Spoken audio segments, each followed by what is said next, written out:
महिलाओं को लेकर ऑल इंडिया मजलिस-ए-इत्तेहादुल मुस्लिमीन में किस तरीके से रणनीति तैयार की जा रही है? देखिए, अभी नुमान नदी साहब ने भी कहा था कुछ दिन पहले, 2 दिन पहले बाइट दी थी नुमान नदी साहब ने, जिसमें उन्होंने भी बात कही कि महिलाएं आधी आबादी का हिस्सा हैं। तो जाहिर सी बात है कि 49.95% हम लोग वोटर्स हैं। नहीं, 40-60 का तो कांग्रेस ने, 40-60 ने कांग्रेस। देखिए उनको बात मत करिए, 49.95% महिलाएं हैं, ठीक है। तो उनके अकॉर्डिंग ही मजलिस में सबको सम्मान बराबरी का मिलता है। तो जाहिर सी बात है कि महिलाएं प्रत्याशी भी बराबर ही क्यों उतरेंगे। वही 40 और 60 का 49.95% मतलब समझ रहे हैं ना आप बिना 49 49.95%, 49.5%, मतलब 50 मान लिया जाए। 50-50 आधी आबादी है। आधी आबादी हिस्सेदारी की बात किया जाए महिलाओं की तो बिल्कुल हिस्सेदारी है महिलाओं की। हम महिलाओं की हिस्सेदारी की लड़ाई तो हम लोग लड़ रहे हैं। नहीं, टिकट के अलावा और कुछ हिस्सेदारी की बात होगी महिलाओं की।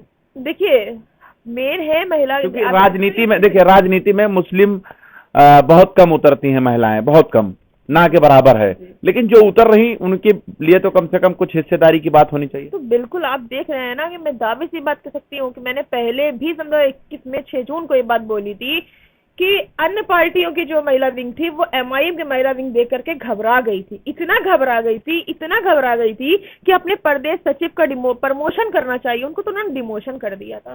कानपुर नगर की मैं आपको बात बता रही हूँ। आप समाजवादी में रही तो आपसे बेहतर कोई नहीं जान सकता है, क्योंकि आप गई थी पीछे वाले। देखिए मैं तमाम पार्टियों ने सिर्फ और सिर्फ मुसलमानों को वोट बैंक बना करके उनका इस्तेमाल करना चाहा है। इसके अलावा कुछ नहीं है, सारे झूठे वादे हैं, खोखले इरादे हैं। तो समाजवादी महिलाओं को कुछ सम्मान वगैरह मिलता है कि नहीं मिलता आपके हिसाब से, क्योंकि आप रही हैं ना? मैंने कहा ना, सम्मान आवाम देती है, सम्मान आवाम देती है।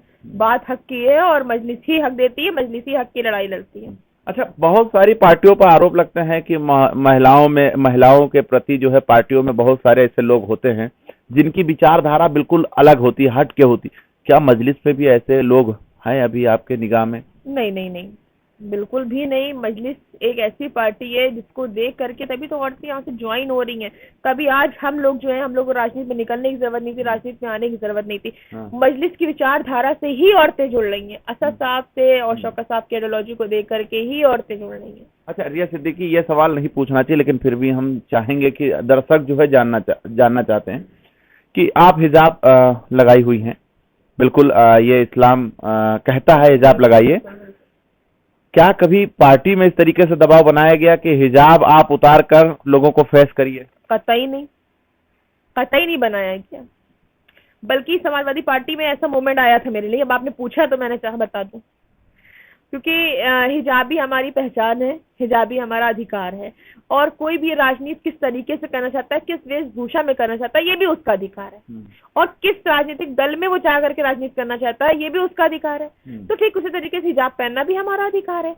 लेकिन कहीं कहीं मुझे ऐसे फेस करने को, नहीं एमआईएम को छोड़ करके अदर जगह मुझे ऐसा फेस करना पड़ता है। कभी कभी ऐसा होता भी है कि आप हिजाब को हटा करके, लेकिन नहीं, एमआईएम में कभी भी इस तरीके का मुझे नहीं लगता कि रुकावट आई और ना ही इंशाल्लाह कभी आगे आएगी। तो कानपुर में 50-50 महिलाओं को टिकट मिलेगा कि बस? हाँ बिल्कुल इंशाल्लाह मिलेगा।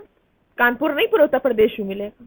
नहीं, हम कानपुर महिलाओं के हक के लिए मजलिस हिस्सेदारी की बात करती है। और मैंने अभी आपसे पहले भी आपकी बाइट स्टार्टिंग में कहा था कि जो गलतियां 17 में हुई, 22 में हुई है, 17 में हुई है, वो अब की 22 की विधानसभा में हुई है, वो अब की 22 के नगर निगम में नहीं होंगी। तो पूरी ताकत के साथ महिलाएं जो है मैदान में उतरेंगी आपके साथ? बिल्कुल उतरेगी, उतर रही हैं। अच्छा, जो लोग नहीं निकलना चाहते हैं, मजलिस के लिए काम नहीं करना चाहते, बैकडोर से मदद करना चाहते हैं, उनके लिए क्या आपका संदेश होगा? देखिए, हमारे लिए मजलिस का एक सदस्य, मजलिस का एक समर्थक, मजलिस का एक सोशल मीडिया इंचार्ज हमारे लिए बहुत अहमियत रखता है। उतनी ही अहमियत रखता है जितना पार्टी का पदाधिकारी अहमियत रखता है।